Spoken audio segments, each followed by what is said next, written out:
નમસ્કાર ખેડૂત મિત્રો, અમારી ગુજરાત વન ચેનલમાં તમારું હાર્દિક સ્વાગત છે। તો મિત્રો, આજના આ વિડીયોમાં આપણે ગુજરાતનું હવામાન કેવું રહેશે, ઠંડી કેવી રહેશે, માવઠું આવશે કે નહીં, અને મિત્રો આજે હવામાન વિભાગે કરેલી નવી આગાહી અંગેના સમાચારોની વાત કરીશું। તો મિત્રો, વિડીયોને અંત સુધી જરૂર જોતા રહેજો।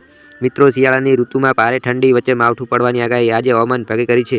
તો મિત્રો, વિડીયોમાં આગળ વધતા પહેલાં જો હજુ તમે આ વિડીયોને એક લાઇક નથી કરી તો જરૂરથી લાઇક કરી દેજો। તો મિત્રો, સૌથી પ્રથમ વાત કરીએ તો હાલ ગુજરાતની અંદર એક મોટું વરસાદી વાવાઝોડું જોવા મળી રહ્યું છે, જે ગુજરાત તરફ આગળ વધી રહ્યું છે। ત્યારબાદ મિત્રો, આ વાવાઝોડાના કારણે હાલ ગુજરાતમાં ઠંડીનો અનુભવ થઈ રહ્યો છે। જો મિત્રો, આ વાવાઝોડું ગુજરાતમાં આવશે તો ગુજરાતમાં માવઠું ભૂકા બોલાવશે। આ વાવાઝોડાના કારણે મિત્રો, દરિયા કિનારાના નજીકના વિસ્તારોમાં દરિયામાં ભારે તોફાન જોવા મળી રહ્યું છે। હાલ આ મિત્રો, તમામ સમાચારો ઉપર એક નજર કરતા જાણવા મળે છે કે ગુજરાતમાં માવઠું આવવાની પૂરેપૂરી સંભાવના છે। હવામાન વિભાગે આગામી 22 ડિસેમ્બર પછી ભારે વરસાદી માવઠું પડવાની આગાહી કરી છે। આ માવઠાના કારણે ખેતીકામ કરતા લોકોને ભારે નુકસાનનો સામનો કરવો પડી શકે છે। હાલ આ મિત્રો, આ વર્ષે ભારે માવઠો અને વરસાદનો સામનો કરીને લોકો ભારે પરેશાન થઈ રહ્યા છે। હજી પણ મિત્રો, જો માવઠું આવશે તો ગુજરાતના ખેડૂતો માટે મોટું સંકટ ઊભું થઈ શકે છે। મિત્રો, ત્યાર પછીના સમાચારની વાત કરીએ તો અંબાલાલ પટેલની એક મોટી આગાહી સામે આવી છે।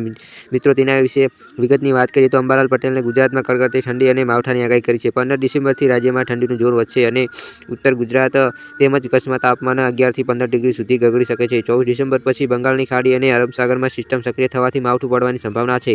જાન્યુઆરી મહિનાની શરૂઆતમાં વેસ્ટર્ન ડિસ્ટર્બન્સના કારણે 7 જાન્યુઆરી સુધી વાદળછાયું વાતાવરણ જોવા મળશે અને ઠંડા પવનો પણ ફૂંકાશે। મિત્રો, ત્યાર પછીની વાત કરીએ તો પેટ્રોલ અને ડીઝલના ભાવમાં આજે મોટા ફેરફાર, તેના વિશે વિગતની વાત કરીએ તો દરરોજ પેટ્રોલ અને ડીઝલના ભાવ જાહેર કરવામાં આવે છે।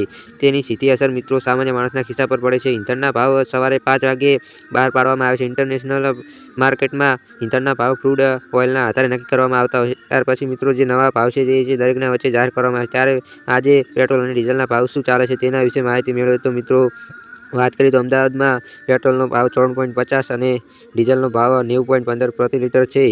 ભાવનગરમાં પેટ્રોલનો ભાવ 96.20 અને ડીઝલનો ભાવ 91.87 પ્રતિ લીટર છે। આ ઉપરાંત મિત્રો, રાજકોટમાં પેટ્રોલનો ભાવ 54.86 અને ડીઝલનો ભાવ 90.55 પ્રતિ લીટર બોલાય છે। મિત્રો, ત્યારે પછીના સમાચારની વાત કરીએ તો સોના અને ચાંદીના ભાવમાં ભારે વધારો।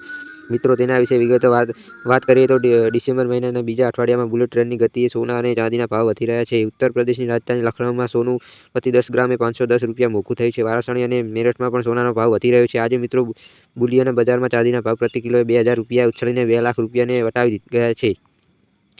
વારાણસી બુલિયન બજારમાં 24 કેરેટ સોનાનો ભાવ પ્રતિ 10 ગ્રામ 4440 ઉછાળીને 1,30,900 પ્રતિ 10 ગ્રામ પર પહોંચી ગયો છે। મિત્રો, ત્યાર પછીના સૌથી અગત્યના સમાચારની વાત કરીએ તો પોલીસ ભરતીને લઈ આવ્યા મોટા સમાચાર, તેના વિશે વિગતની વાત કરીએ તો ગુજરાત પોલીસ ભરતી બોર્ડ દ્વારા પીએસઆઈ અને લોકરક્ષક કેડરની ભરતી માટે મહત્વની જાહેરાત કરવામાં આવી છે। મિત્રો, પોલીસ ભરતીની દોડ માટેની કસોટી હવે જાન્યુઆરી 2026ના ત્રીજા અઠવાડિયાથી શરૂ થવાની સંભાવના છે। મિત્રો, પોલીસ ભરતી બોર્ડ દ્વારા ટૂંક સમયમાં ચોક્કસ તારીખો અને કોલ લેટર અંગેની વધારે માહિતી સત્તાવાર વેબસાઇટ પર જાહેર કરવામાં આવશે।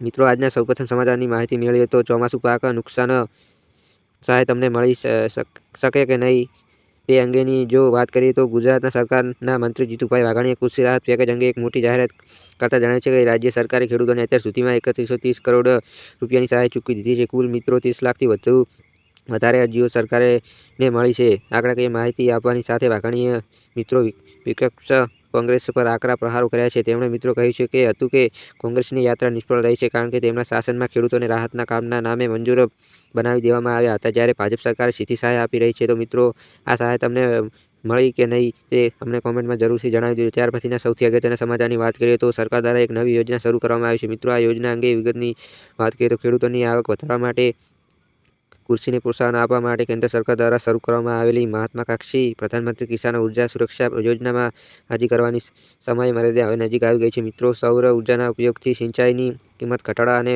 વધારાની વીજળીને વેચીને આવક વધારવા ઈચ્છતા ખેડૂતો માટે આ છેલ્લો મોકો છે। પીએમ કુસુમ યોજનાની અરજી કરવાની અંતિમ તારીખ 17 ડિસેમ્બર 2025 સુધી લંબાવવામાં આવી છે। ત્યાર પછીના મિત્રો સમાચારની વાત કરીએ તો ગુજરાત સરકારનો એક મોટો નિર્ણય, તેના વિશે જો વિગતની વાત કરીએ તો ગુજરાતના અન્ન નાગરિક પુરવઠા વિભાગે પરિપત્ર જાહેર કરીને જણાવ્યું છે કે રેશન કાર્ડનો ઉપયોગ હવે રહેઠાણના પુરાવા તરીકે નહીં થઈ શકે। તેનો ઉપયોગ માત્ર વ્યાજબી ભાવની દુકાન અને ગેસ કનેક્શન માટે જ માન્ય રહેશે। આ નિર્ણયથી રેશન કાર્ડના દુરુપયોગને રોકવાનો હેતુ છે, જેથી મિત્રો તેનો મૂળ હેતુ પુરવઠો સુનિશ્ચિત કરવા માટે મર્યાદિત રહેશે। તો મિત્રો, આ વિડીયો તમને દિલથી પસંદ આવ્યો હોય તો લાઇક કરી દો અને અમારી ગુજરાત વન ચેનલ સબસ્ક્રાઇબ કરી નાખજો। જય હિન્દ, જય ભારત।